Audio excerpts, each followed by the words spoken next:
je vais avoir le difficile exercice de devoir faire les deux topos, un que je maîtrise à peu près, et l'autre qui n'est pas du tout mon domaine.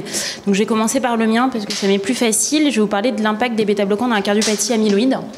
Donc, comme on l'a dit tout à l'heure, on n'a aucune donnée sur le sujet. Leur usage est très probablement intuitivement limité par l'insuffisance cardiaque, l'hypotension, la dysautonomie, la bradycardie, et de manière clinique évidente, les bêta-bloquants ne sont pas bien tolérés dans cette maladie. On a la fameuse explication qu'on a déjà évoquée à de multiples reprises sur l'impossibilité d'augmenter le volume d'éjection systolique et donc du coup la dépendance à la fréquence cardiaque pour maintenir un débit cardiaque constant. La question qui se pose, c'est aussi celle de l'usage des bêta-bloquants dans la fibrillation atriale avec une cadence ventriculaire rapide. Et on va essayer de répondre à cette question-là avec ce topo. Je ne reviens absolument pas là-dessus. Je constate qu'on a à peu près tous les mêmes livres de chevet, c'est plutôt sympa. On va commencer avec le cas clinique directement. Donc, il s'agit de Madame S, une jeune patiente de 33 ans. Vous pouvez d'ores et déjà sortir les mouchoirs. Elle est secrétaire, mariée, 3 enfants en bas âge. Elle a quasiment aucun antécédent à 33 ans à part un diabète gestationnel. Sur le plan familial, il y a une notion de cardiopathie chez le grand-père, mais c'est tout. Et depuis le mois d'avril 2012, c'est un vieux dossier, mais il est suffisamment marquant pour appuyer ce cas clinique. Elle a commencé à décrire une asthénie et une dyspnée progressivement croissante, qui est devenue tellement invalidante qu'elle a été consultée son médecin généraliste, qui lui a fait pratiquer un électrocardiogramme. Je vous en dirai pas plus, je vous laisse y jeter un coup d'œil, vous faire votre idée.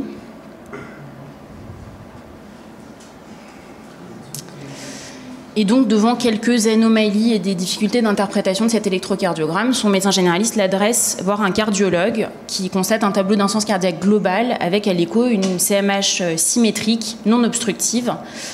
Et logiquement, dans le contexte, il la met sous 25 mg d'athénolol et 40 de l'azilix. CMH non obstructif, athénolol 25. Donc ça, c'était le 1er avril 2013.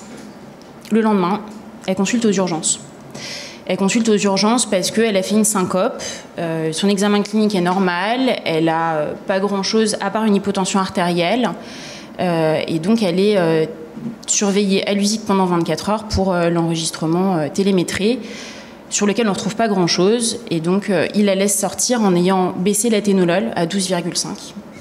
A priori, je ne sais pas comment elle a fait, mais voilà. Et ils lui introduisent un peu de spironolactane parce qu'elle est toujours congestive. Une semaine plus tard, elle est hospitalisée pour décompensation cardiaque globale dans un centre parisien. Elle a à ce moment-là une pression artérielle qui est un peu basse, mais acceptable chez une femme de 33 ans, une tachycardie sinusale à 96 par minute. Et elle évolue initialement favorablement sous diurétique IV. L'échographie réalisée en hospitalisation est celle-ci. Donc on a une fraction d'éjection qui est normale, très discordante avec un strain qui est difficilement imaginable à moins 1,6. On peut constater qu'il y a une infiltration des valves, et puis un aspect un peu granité scintillant classique qui met la puce à l'oreille des cardiologues. Sur les images complètes de l'échographie, on peut remarquer sur le profil mitral qu'elle a un aspect d'onde E exclusive, un débit cardiaque qui est franchement diminué puisqu'elle a 2,6 de débit cardiaque, et une dysfonction droite avec une onde S tricuspide à 7. Face à ça, elle a la fameuse IRM cardiaque qui permet d'avancer un petit peu puisque ça confirme l'hypertrophie biventriculaire. Elle a un rehaussement sous-endocardique diffus, hétérogène et un peu d'épanchement pleuro-péricardique. Face à ça, il se pose la question de la suspicion d'amylose cardiaque. Ils font un bilan étiologique avec une scintigraphie HMDP qui est négative, un bilan de gammapathie monoclonale qui revient anormal de manière un peu attendue à cet âge-là, avec une gammapathie monoclonale à chaîne légère kappa, et quand même 9000 de chaîne légère kappa, 60% de plasmocytes dans la moelle, et puis un critère CRA puisqu'elle a une ostéolyse de la crête iliaque gauche. C'est donc une amylose. Non, d'ailleurs, pour l'instant, c'est pas une amylose. Pour l'instant, elle a un myélome juste. Et ils obtiennent la preuve histologique grâce à la biopsie des glandes salivaires qui prouve l'amylose AL-kappa. Et donc, in fine, on en fait une décompensation cardiaque globale sur une découverte d'amylose AL stade 3B de la Mayo Clinic sur un myélome multiple des os à 33 ans. En hospitalisation, elle commence à poser quelques petits problèmes sous 12,5 d'athénolol avec de la dysfonction sinusale qui mène à l'arrêt de l'athénolol. Elle évolue initialement favorablement avec les diurétiques, elle perd les kilos de flotte qu'elle a en trop jusqu'au 19 avril, donc 15 jours après la première consultation aux urgences, où l'infirmière appelle le cardiologue de garde parce qu'elle est rapide à 130 par minute et elle se sent beaucoup plus essoufflée depuis quelques minutes. L'électrocardiogramme qui est réalisé par l'infirmière est le suivant. Je vous laisse quelques secondes d'observation.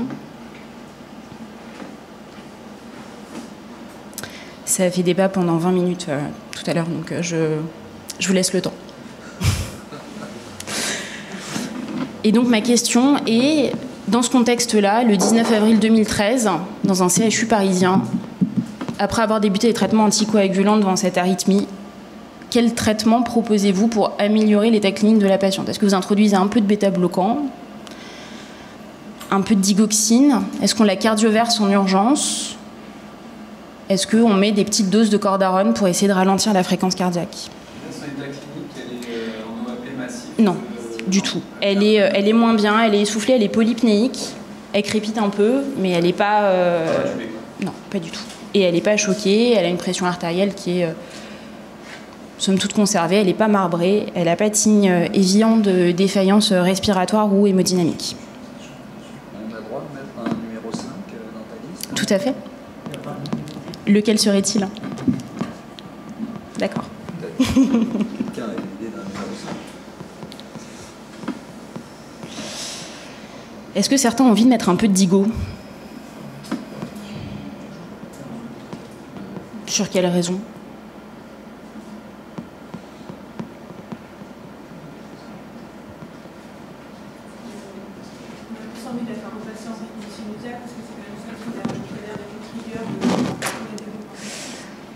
Eh bien, je ne suis pas si sûre que ça, en fait.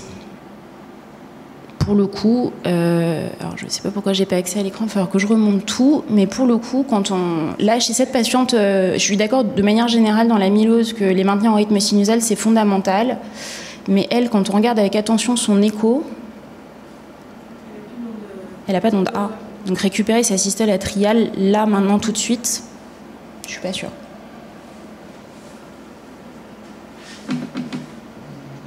Est-ce qu'il y en a qui ont besoin de revoir le premier ECG? Je vous montre.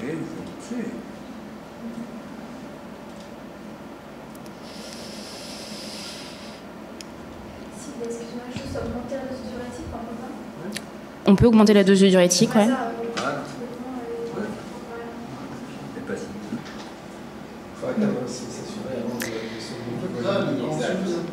Elle n'est pas sinusale, ouais, je suis d'accord.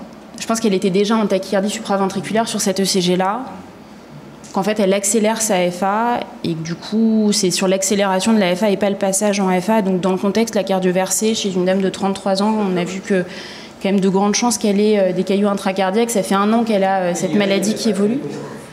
L'IRM, il n'y avait pas de... Non. Il ne décrivait pas.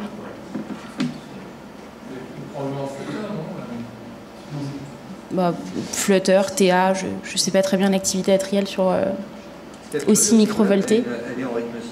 Par contre, elle a effectivement fait des passages où c'est une vraie maladie rythmique auriculaire. Ouais. Bon. Donc, est-ce qu'il y a des gens qui ont envie de mettre des... Donc, on a dit la cardioversion, on n'est pas certain que ça soit réellement ça qui soit le facteur déclenchant de passage en arythmie, peut-être plus l'accélération. La digoxine, personne n'était preneur. Moi, je pas sûr que je contre-indiquerais formellement. Histoire de... Rien de tout ça. Sur une maladie rythmique auriculaire, c'était une bonne idée. Hein. On est d'accord. C'est pour ça, mon numéro 5. Donc on la pile. Un vote peut-être, si tu veux, pour avancer. Ok. Un vote. Alors, qui dit aucun de ces éléments-là? Ouais. 5 personnes.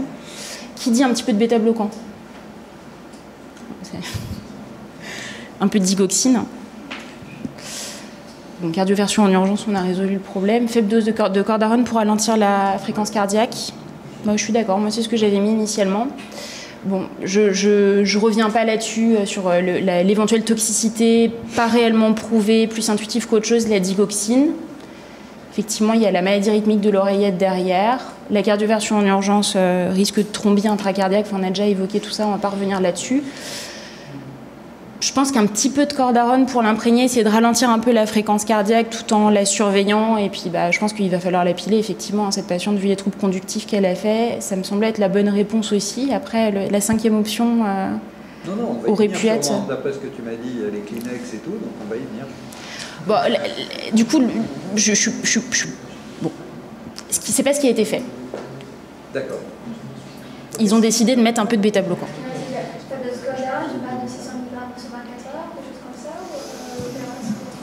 Je pense qu'on peut l'imprégner un peu en IV. Je pense que lui donner des comprimés Péros, ça me semble pas... Non, c'est pas ça. Mais... 600 mg par jour... Moi, j'ai un problème conceptuel avec la faible dose de cordarone. Je ne comprends pas combien c'est une faible dose de cordarone. J'aurais mis 3 comprimés par jour et pas IV parce qu'il n'y avait pas de situation dramatique et parce qu'on avait l'IRM qui montrait qu'il n'y avait pas de caillot. Si j'avais pas d'IRM, j'aurais rien mis du tout et j'aurais fait une imagerie pour voir d'abord si je voulais moduler l'AFA. Là, de toute façon, la cordarone, ça n'aurait pas réussi. Disons que faible dose, c'était pour contraster avec dose de charge de cordarone, en fait. À visée de cardioversion. C'est que quand on regarde ton électro là, il n'est pas fondamentalement différent, comme tu nous l'as montré, du tout premier électro. Donc, est-ce que c'est pas une fausse piste tout ça? C'est parce que, je veux dire, ce trouble, c'est une tachycardie atriale 2 pour 1, ça peut être un flotteur atypique 2 pour 1, quoi, mais est-ce que c'est fondamentalement différent? La fréquence ventriculaire n'est pas fondamentalement pour le coup, différente, effectivement, non plus, le CG qui existait dans le dossier était à 100 par minute, mais ce qui est décrit dans le dossier clinique de la patiente, c'est qu'elle était à 130, mal tolérée. De cette date-là, c'est le seul que j'avais. Il y a une accélération de la fréquence au moment où elle se dégrade. Et donc, est-ce qu'il ne se passe pas autre chose? D'accord. Est-ce qu'il ne se passe pas autre chose, finalement? Est-ce qu'elle n'a pas fait une embolie pulmonaire? En fait, le problème, c'est qu'elle n'a pas laissé le temps de savoir. Parce que du coup, après un 25 de bisoprolol, le lendemain matin, elle avait 42 fréquences cardiaques, une hypotension artérielle sévère. La patiente était bien sûr symptomatique de tout ça. Ils ont arrêté le bisoprolol, essayé de mettre un peu d'atropine qui n'a absolument pas fonctionné, très probablement très dysautonomique. Et puis en fait, elle a évolué rapidement, défavorablement, avec l'apparition d'une insuffisance rénale aiguë sur une nécrose tubulaire aiguë, qui a été dialysée malgré une pression artérielle très basse et une défaillance hépatique avec un foie de choc. Elle a fini par s'arrêter. 33 ans. Donc probablement que les bêta-bloquants, là, c'était pas la meilleure option. Dans l'histoire, en fait, elle nous a fait transférer le vin pour la prise en charge de l'insuffisance rénale, la chimiothérapie et la prise en charge cardiaque. Donc, vous voyez, elle est restée chez nous 2 jours. Et dans l'insuffisance rénale, ce qu'elle avait, c'est une nécrose tubulaire par embole bilatérale des artères rénales.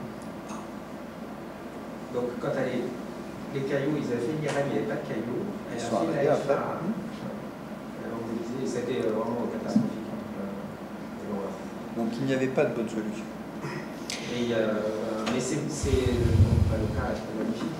Malheureusement, probablement pas de bonne solution, je suis d'accord. Je pense que de toute manière, le terrain était... la maladie était beaucoup trop évoluée au moment où on pose le diagnostic. Mais en tout cas, les bêta-bloquants dans cette situation, je pense que ça a été réellement plus délétère qu'autre chose et ça a un peu précipité le... Mon hypothèse numéro 5, c'était est-ce qu'il était encore possible de la transplanter à ce moment-là? Alors, je ne sais pas ces discussions, c'était vraiment très complexe. Les hématologues l'ont récusé pour la transplantation et on a discuté avec la pitié un cardio-ouest. Voilà. Et en fait, on était avec le mari et le père et l'équipe chirurgicale en train de discuter du cardio-ouest en salle de staff quand sa maman qui s'occupait d'elle en musique a décidé de la masser. Elle a mis un décubitus latéral gauche pour lui masser le dos parce qu'elle n'avait pas voulu. Et elle a fait l'arrêt cardio-respiratoire. Et Thibault, la place de l'assistance mécanique, est-ce que tu... Comment? La place de l'assistance mécanique. Là, on est dans un contexte où qu'est-ce qu'on peut faire pour cette groupe-là? Je ne dis pas, ça nous a pris abominable, hein, on était tous à son chevet en permanence pour essayer de trouver une solution. Là, lui faire un cardio West pour le faire sous une chigno, l'équipe de la pitié était OK, mais enfin, vous voyez, voilà, là c'était une cause perdue.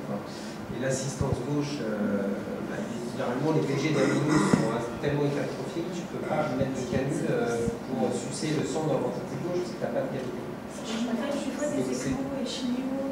Alors, on a fait des tonnes d'expériences, si on peut dire malheureusement, pour essayer de sortir des patients aussi jeunes, et franchement, c'est très compliqué. Alors, là, le problème, c'est que c'était un myélome. Donc, quand on a une gammapathie isolée, sans myélome, sans atteinte osseuse, et il n'y a que le cœur, sans arrière-pensée, ECMO, greffe, et après on traite avec la chimio. On soulève, on trouvera des cas. Mais là, avec le myélome, qui est hyper agressif, hein. Alors, 9909 de chaîne légère, j'arrive toujours pas à rentrer dans la base de données parce qu'il y a plus de chiffres que de places possibles. Et c'est la pire production de chaîne légère. C'est catastrophique.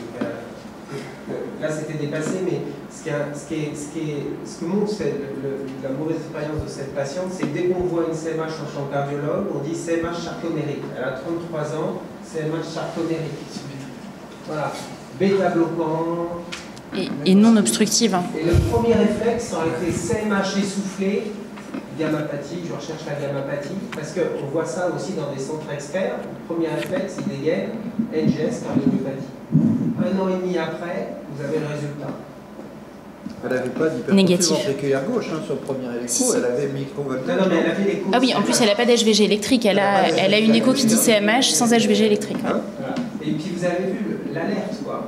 Une bêta-bloquant, 25, elle se retrouve quasiment en état de choc aux urgences, puis insuffisance cardiaque. Et là, la mauvaise idée, mais encore une fois, c'était 2012. En 2012, je ne pense pas qu'on avait encore cette expérience et ce recul hein, dans le monde cardiologique et nous non plus. C'est de se dire, on va leur mettre un petit coup de vitesse parce qu'elle s'accélère, alors qu'elle a déjà fait des compensations, choc, troubles conductifs. Troubles conductifs, c'est évident qu'on court à la catastrophe. Et ça, vous n'en voyez plus trop malheureusement, ça fait 10 ans qu'on bosse comme des amis, hein, mais vous voyez que le retard. Le problème de cette maladie, et notamment, c'est qu'il faut que tout soit filtré pour que ça parle et que ça arrive. Non, mais du biseau sur amylose avéré. Ah, bah tous les patients arrivent. Tous les patients arrivent en consulte avec des bêta-bloquants. Oui. En particulier les petits vieux avec les amyloses séniles. Donc, on pense à une CMH au début, on lance pas les investigations avant de c'est là l'erreur, parce que c'est l'urgence thérapeutique. Voilà. Donc si tu as une CMH que tu détectes dans un bilan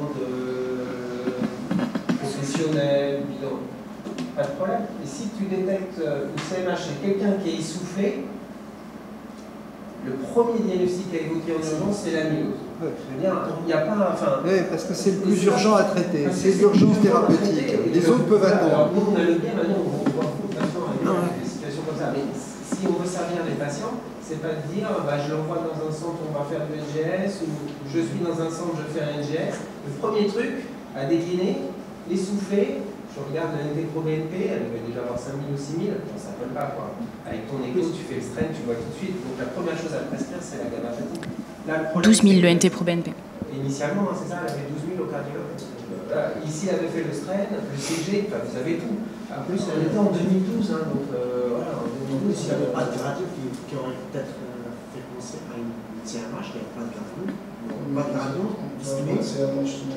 Là, on n'a pas de strain du cardiologue. Bon, là, c'est un dossier d'école pour vous montrer à quel point vous avez vu les doses de bêta-bloquants. Enfin, arriver avec des mini-doses comme ça, mais qui sont tellement fragiles. Sylvia a choisi le meilleur cas pour vous illustrer ça, bravo, parce que c'est. Oui, 1,25 de bisoprolol. Vous voyez, on discutait ce matin avec Damien. Je peux mettre une petite dose dans la phase quand il s'accélère. Regardez d'abord la tête du patient. Quelle est la sévérité de la cardiopathie? Parce que s'il a déjà eu des bêta-bloquants et qu'il ne les a pas tolérés, il faut en fait, dans cette maladie, ce qu'on a besoin, c'est les patients qui nous apprennent. Et il n'y a pas mieux pour évaluer les symptômes et l'évolution de la maladie que les patients eux-mêmes. Et vous voyez là, elles avaient déjà dit qu'elles toléraient plus les bêta-bloquants. Après, il faut aller chercher un dossier parce que c'est pas marqué. Il faut effectivement avoir les infos. Ce qui fait une excellente transition avec la suite. La question de est-ce que dans l'amylose, les bêta-bloquants sont formellement contre-indiqués? Est-ce qu'il y a des indications où on peut éventuellement les discuter et les introduire de manière parcimonieuse? Ça, c'est l'échographie d'un patient qui est arrivé la semaine dernière en hospitalisation. Il a 55 ans, une amylose AL lambda. Il est avec dans un tableau de CMH obstructive, en fait. De CMH symétrique, mais obstructive. On a quelques patients, pas beaucoup, qui ont des vraies obstructions sur des amyloses, qui peuvent être aussi bien des TTR que des AL. Chez ces patients-là, lui, il a 80 de gradient au repos. On essaye, sous couvert d'un PM, s'ils ont des troubles conductifs, de leur mettre un petit peu de bêta-bloquant, surtout s'ils sont symptomatiques. Après, la symptomatologie, quand on a une amylose, c'est un peu compliqué. Ils sont tous dyspnéiques par définition. Voilà, d'autant plus que lui, il est karatéka, donc encore plus compliqué.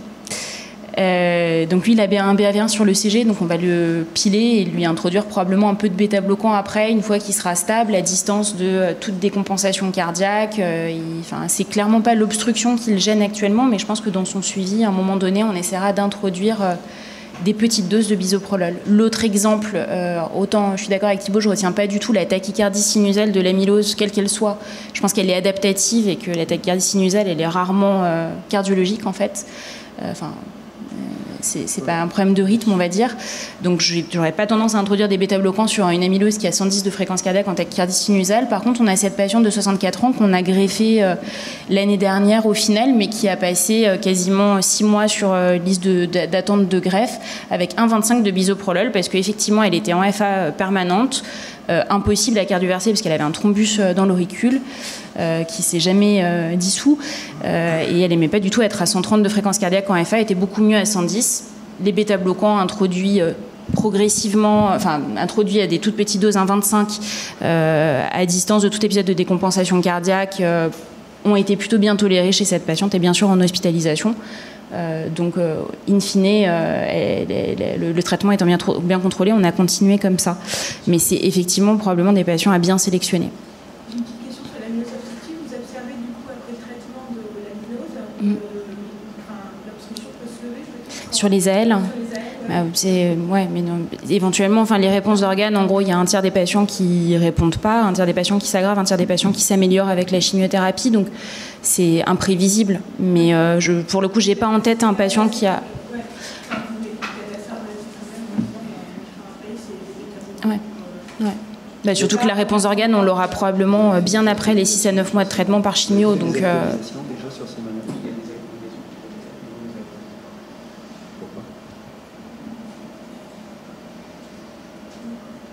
La question à droite, c'est l'alcoolisation. Et la réponse de Thibaut est qu'on ne les alcoolise pas. La question suivante étant pourquoi?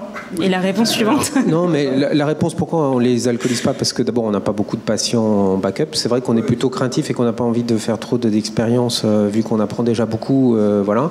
Donc, généralement, on les pile, on les stimule dans le VD, on met une ch'touille de bêta-bloquant, on voit ce qui se passe. On fait quand même un NGS pour être sûr qu'il n'y a pas 2 cardiomyopathies. Ça nous est arrivé d'avoir en plus 2 cardiopathies chez le même bonhomme. Et puis les alcoolisations, on n'a pas envie ni la momectomie d'y aller encore. Et j'ai l'impression que tous ceux qu'on a vus, ils ont diminué le gradient, ils sont devenus asymptomatiques et on n'a pas envie d'injecter de l'alcool et de créer une fibrose en plus de l'amylose avec des troubles conductifs. Alors, dans les alcoolisations, il y a la série, alors ça sort un peu du sujet, mais qui a été faite, je crois, sur les alcoolisations de la maillot pour des CMH dites sarcomériques, où ils ont alcoolisé plus de... C'est pas des alcoolisations, c'est des myomectomies. Myomectomies, mais ça c'est intéressant parce qu'en fait, tu as alcoolisé des amyloses, Michel, à coup sûr. Où on en a fait, nous aussi, puisque en fait, dans la série où ils ont fait les myomectomies pour des CMH soi-disant sarcomériques, ils ont trouvé 3% ou un peu moins, 1%. Voilà, ils ont analysé dans la myomectomie chirurgicale la pièce anatomique et ils ont tombé sur un certain nombre de patients qui avaient des amyloses. Donc oui, il y a des amyloses qui sont obstructives et qui vont même à la myomectomie chirurgicale. Donc on passe à côté, comme vous avez bien compris. Après, moi, je sais pas, il y en a qui ont envie d'alcooliser des amyloses avec des myocardes. Voilà, je crois que le problème après... Non, mais c'est dans la discussion. C'est des patients qui restent obstructifs symptomatiques. Le problème, c'est de relier l'obstruction à la symptomatologie. C'est ça qui me gêne. Alors après, nous, avec nos mesures pour l'instant, j'ai pas vu de patient, tu vois, où on pouvait dire à coup sûr que c'était l'obstruction qui les rendait symptomatiques. Et c'est vrai, comme on a une autre indication de pile, là, les désynchroniser, ça marche.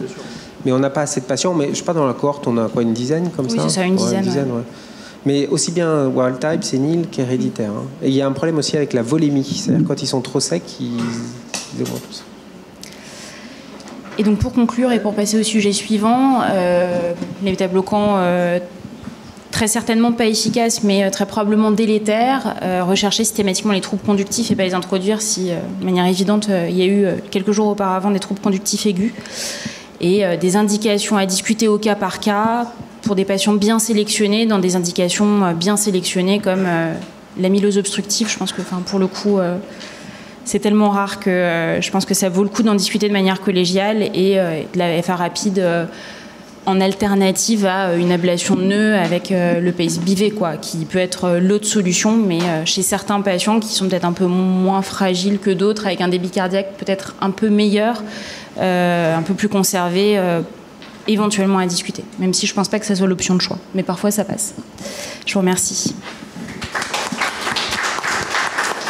Et du coup, dans l'autre sens, sur les CMH obstructives, le diagnostic d'amylose cardiaque, finalement, vous en faites peu. La question, c'est est-ce que, parce que dans vos amyloses, vous avez peu d'obstructifs, sur la personne qui rentre pour qu'elle doit être hyper obstructive, le risque qu'on ait une amylose cardiaque est relativement faible. Donc, en fait, ta question, c'est si tu as une obstruction, est-ce que tu peux suspecter l'amylose? Et en fait, le problème, c'est que c'est ce qu'on essaie de vous dire, c'est que c'est extrêmement dépendant de quel est ton système d'entrée et des patients que tu vois. C'est-à-dire que ma vision, moi, c'est le patient qui est adressé avec une CMH et une insuffisance cardiaque. Les amyloses obstructives, les CMH obstructives sont adressés à d'autres collègues parisiens ou à nos collègues pour des alcoolisations, etc. On ne les voit pas forcément tous passer. Donc en fait, on a toujours un biais tu vois, voilà. Mais on est surpris de voir des malades qui ont traîné justement avec ces obstructions où personne ne comprenait rien. Puis à un moment, il y a quelqu'un qui va évoquer l'amylose, ils nous sont adressés et on retrouve ces histoires.